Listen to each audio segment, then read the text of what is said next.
নাউযুবিল্লাহ।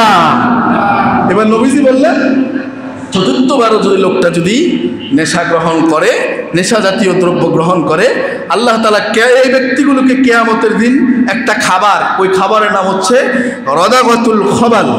এই রদাগাতুল খবাল নামক খাবারটা তাদেরকে পান করাবেন। এই পানিটা, লিকুইড পানিটা পান করবে। এর পানিটা কি?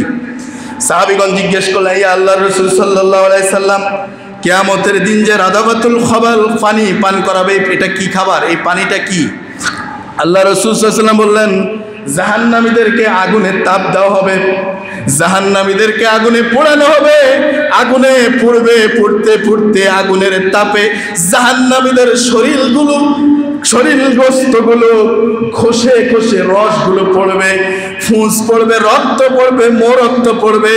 এই যে শরীর থেকে, জাহান্নামীর শরীর থেকে যে রক্ত ফুঁস টোপায় টোপায় পড়তে থাকবে, এই যে গলে গলে যেগুলো পড়বে, এই ফুঁস রক্তগুলোকেই বলে রদাগাতুল খবাল।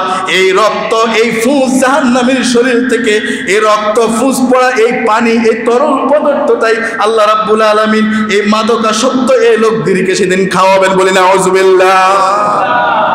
আল্লাহ আমাদেরকে হেফাজত করুক, বলে আমিন। আমার প্রিয় ভাইয়েরা, আমাদের সাথে নেশার সাথে কোনো সম্পর্ক রাখা যাবে?